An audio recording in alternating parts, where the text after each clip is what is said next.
Maître Harry Durimel, je suis un écologiste et un avocat qui a mis à nu depuis 2002 le scandale du chlordécone, et je me réjouis que 16 ans plus tard, tout le monde en parle, comme si c'était tout nouveau, et c'est avec plaisir que je participe à cette conférence et à la marche des cobayes pour porter à la connaissance du monde qui semble encore découvrir cet empoisonnement massif de nos terres, de nos eaux et de nous-mêmes, puisque 95% des Guadeloupéens sont empoisonnés et que la France, enfin, semble vouloir le reconnaître. Nous voyons que notre mobilisation avait tendance à s'étioler. Il y a une quinzaine d'années, nous avons décidé de porter l'action sur le plan juridique et attaquer l'État devant ses propres juridictions dans le cadre de son état de droit. Nous avons donc décidé de donner à notre mobilisation une tournure juridique. Donc on a déposé une plainte avec constitution de partie civile entre les mains d'un doyen des juges d'instruction à Basse-Terre en Guadeloupe. Et depuis, nous n'avons rencontré de résistance que de la part du ministère public. C'est le procureur de la République qui généralement est contre moi quand je défends des voyous et des délinquants. Et bien c'est lui qui, dans le cadre de notre plainte contre le chlordécone, s'est fait le défenseur des pollueurs en érigeant sur notre chemin différents obstacles juridiques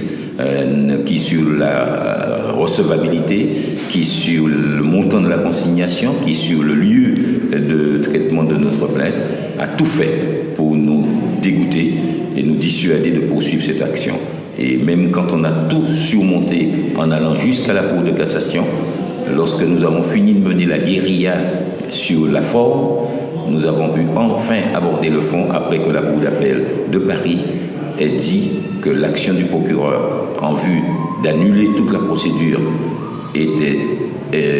inefficiente et a ordonné la poursuite de l'instruction après avoir annulé une seule pièce et non pas toute la procédure comme le voulait le procureur. Donc dans cette affaire, notre ennemi, notre adversaire, c'est la France. C'est la France qui nous a pollués et c'est la France qui, par l'intermédiaire de son procureur, de son ministère public, cherche à tout faire pour que nous n'ayons ni vérité ni justice. Nous demandons déjà une reconnaissance de ce qu'on savait en 1990 et bien avant, 20 ans plus tôt, que le chlordécone était un pesticide d'une grave toxicité et d'une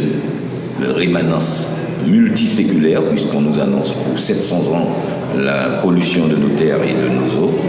Donc nous demandons que ce soit reconnu, que c'est en connaissance de cause qu'on a administré cette substance nuisible aux Guadeloupéens par l'intermédiaire de leur sol et de